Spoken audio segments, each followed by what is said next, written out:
शिव पार्वती जी जब साथ मिलकर विश्व भ्रमण को निकले थे, मिला दिल को सुकून उनके जब वह काशी जा पहुँचे थे। बूढ़े साधु के रूप में शिव जी ने घाट के पास विश्राम किया। उठे तो देखा किसी भक्त ने उन्हें भोजन का है दान किया। इसीलिए तो काशी में हुई कहावत एक प्रसिद्ध है, महादेव की नगरी में कोई भूखा न सोता, यह बात हुई सिद्ध है। शिव पार्वती जी ना आगे बढ़ पाए, काशी इतनी मन को भाई थी। बाकी देवताओं ने चिंता में उन्हें कैलाश लौटने की गुहार लगाई थी। शिव जी ने तब देवताओं से काशी छोड़ जाने से इनकार किया। विश्वनाथ रूप में शिव जी ने सदा काशी में ही वास किया। सूर्यवंशी राजा माधता ने शिव भक्ति में तन मन अर्पित किया। हो प्रसन्न राजा की भक्ति से शिव जी ने उन्हें दर्शन दिया। राजा के अनुरोध पर शिव जी ज्योति रूप में वहां विराजे हैं। ओमकारेश्वर के नाम से अब वो पूजे जाते हैं। मान्यता है कि शिव पार्वती संग हर दिन तीनों लोक का भ्रमण करने जाते हैं और तीनों लोक का भ्रमण कर शिव पार्वती ओमकारेश्वर में रात बिताते हैं। द्वारिका नगरी में जब दारुक राक्षस ने पार्वती जी का ध्यान किया, तब हो प्रसन्न माँ पार्वती ने दारुक को वरदान दिया। पाकर आशीर्वाद माँ पार्वती से दारुक ने खूब अहंकार किया। मिलकर पत्नी दारुक का संग तब दारुक ने लोगों का जीना दुश्वार किया। अहंकार में आकर दारुक ने शिव भक्त सुप्रिया को भी कैद किया। कैद में होकर भी सुप्रिया ने बस शिव जी को ही याद किया। होकर प्रसन्न सुप्रिया की भक्ति से शिव जी ने नागेश्वर रूप लिया और उसी नागेश्वर रूप में शिव जी ने राक्षस दारुका का भी अंत किया। संसार के हर विष को जो अपने कंठ में धारण कर जाते हैं, वो है स्वयं महादेव जो नागेश्वर कहलाते हैं। 27 पुत्रियों के पिता राजा दक्ष ने यूं तो वैभव खूब कमाया था, मगर अपनी हर कन्या को उन्होंने सोम यानी चंद्रमा से ब्याया था। 27 पत्नियों में से सोम ने केवल रोहिणी को ही ज्यादा चाहा था। हो निराश बाकी पत्नियों ने पिता दक्ष को गुहार लगाया था। हो क्रोधित तब पिता दक्ष ने सोम को एक श्राप लगाया था। उसी श्राप ने सोम की चमक को भी घटाया था। हो हताश अपनी कम होती चमक से सोम ने शिवजी का ध्यान लगाया था। जहां शिवजी ने दिलाई मुक्ति सोम को श्राप से, वह स्थल सोमनाथ कहलाया था। पिता कुंभकर्ण के मृत्यु का रहस्य सुन बेटे भीमासुर के मन क्रोध समाया था। तब कर शिव की आराधना भीमासुर ने एक वरदान कमाया था। शिव से वरदान पाते ही भीमा ने अपना धैर्य गवाया था। तब राजा सुदक्षिण को भीमा ने अपना बंदी बनाया था। राजा सुदक्षिण ने कैद में होकर भी एक सुंदर शिवलिंग बनाया था। कर शिवलिंग की पूजा प्रतिदिन राजा ने अपना कर्तव्य निभाया था। भीमा ने जो करना चाहा राजा का अंत, तब शिव जी ने उसे बचाया था और युद्ध में जो निकला पसीना शिव से, वह भीमा नदी कहलाया था। ऋषियों ने की विनती शिव जी से, बस अब यहीं वास करो। भीमा शंकर के रूप में शिव जी भक्तों की पीड़ा का नाश करो। कुसुमा सुदेहा दो थी बहनें, दोनों ने एक ही पति को अपनाया था। देवगिरी पर्वत पे उन्होंने अपना सुंदर घर बसाया था। कुसुमा थी शिव भक्त मगर सुदेहा भक्ति से अनजान रही। कुसुमा को हुआ एक पुत्र प्यारा और सुदेहा सदा निसंतान रही। कुसुमा शिव भक्ति में हर दिन 101 शिवलिंग बनाती थी और शिवलिंग की पूजा कर वह उन्हें समुद्र में जा बहाती थी।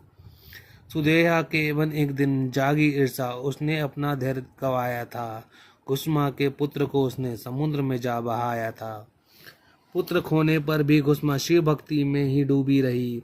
वो प्रसन्न शिव जी ने लौटाया पुत्र को और सच्ची भक्ति की जीत हुई। शिव जी ने जो चाहा दंडित करना सुदेहा को, तो कुसुमा ने उसे बचाया था। कुसुमा की भक्ति के कारण वह स्थल कृष्णेश्वर कहलाया था। दूषण राक्षस ने जब अवंतिका नगरी में लोगों पर अत्याचार किया, उसके अत्याचार से बचने खातिर लोगों ने शिव मंत्र का जाप किया। लोगों की पुकार सुन शिव जी ने महाकाल अवतार लिया। महाकाल रूप में शिव जी ने दूषण का बुरा हाल किया। महाकाल के हाथों काल का जब अंत हुआ, दूषण से मुक्ति पाकर सारा जग प्रसन्न हुआ। शिव भक्ति में लोगों ने वहां दक्षिण मुखी शिवलिंग का निर्माण किया और भक्तों का मन रखने खातिर शिव ने भी वहां महाकाल रूप में वास किया। रावण ने की घोर तपस्या हिमालय पर, करना चाहा शिव जी को प्रसन्न। काटे अपने 9 सिर एक एक कर, किया सारे शिव जी को अर्पण। रावण ने जब चाहा 10वां सिर काटना अपना, तब जा शिव जी हुए प्रसन्न। शिव जी ने कहा मांगो क्या मांगते हो, रावण ने कहा चलो लंका अब मेरे संग। शिव जी चल पड़े रावण संग, पर रखी शर्त न छुए जमी पर मेरा कोई अंग। तब ग्वाल रूप में विष्णु जी आए, करने रावण का ध्यान भंग। थके रावण से कहा ग्वाल ने, 2 शिवलिंग हमें और मिटा लो कुछ पल अपनी थकन। जब दिया शिवलिंग रावण ने ग्वाल को, ग्वाल ने किया उसे भूमि को अर्पण। था भार उस शिवलिंग का ऐसा, न हिला पाया उसे रावण एक भी क्षण। क्रोध में रावण ने शिवलिंग को दबाया अंगूठे से, और टूटा उसका सारा घमंड। करते हैं लोग पूजा उस स्थल की, जैसे बजे हो शिवजी हर कन कन। अब कहलाते हैं वैद्यनाथ वो, और करते हैं हर पीड़ा का अंत। गणेश और कार्तिकेय में छिड़ा विवाद, किसकी शादी होगी पहले और किसकी होगी बाद। तब शिव पार्वती ने रखी ये बात, पहले होगी शादी उसकी, जो लगाएगा पृथ्वी के चक्कर पहले साथ। गणेश जी अपने मूषक पर और कार्तिकेय ने की अपने मोर पर बैठ शुरुआत। कार्तिकेय ने लगाए चक्कर पृथ्वी के, और गणेश जी ने लगाए माता पिता के चक्कर साथ। देख शादी गणेश की रिद्धि सिद्धि से, कार्तिकेय हुए नाराज, जा बैठे क्रांच पर्वत पर, छोड़कर सबका साथ। पुत्र वियोग में शिव पार्वती को आया न कुछ भी रास, तब बनकर मल्लिकार्जुन उन्होंने किया पर्वत पर वास। श्री गौतम ऋषि ने अनजाने में गौ हत्या का पाप किया। उसी पाप से मुक्ति खातिर उन्होंने ब्रह्मगिरी पर्वत पर शिव का जाप किया। हो प्रसन्न गौतम ऋषि की भक्ति से शिव जी ने गोदावरी नदी का निर्माण किया। उसी गोदावरी नदी में नहाकर ऋषि ने अपने पापों का नाश किया। शिव जी को भी आना होगा संग, बस इसी शर्त पर गंगा जी ने गोदावरी रूप में धरती पर आना स्वीकार किया। तब जाकर शिव जी ने त्र्यंबकेश्वर रूप में धरती पर वास किया। जब रावण ने कर सीता हरण श्री राम को ललकारा था, तब श्री राम ने कर रावण का वध अपना धर्म निभाया था। शिव भक्त रावण का वध कर श्री राम ने भी एक पाप कमाया था। उस पाप से मुक्ति खातिर श्री राम ने रेत शिवलिंग बनाया था। हनुमान जब लाए शिवलिंग पर्वत से, तब रेत का शिवलिंग देख उनका मन मुरझाया था। तब श्री राम ने की तपस्या दोनों शिवलिंग पर, और वह रामेश्वरम कहलाया था। पांडव निकले शिव की तलाश में, पर शिव न उनको मिल पाए।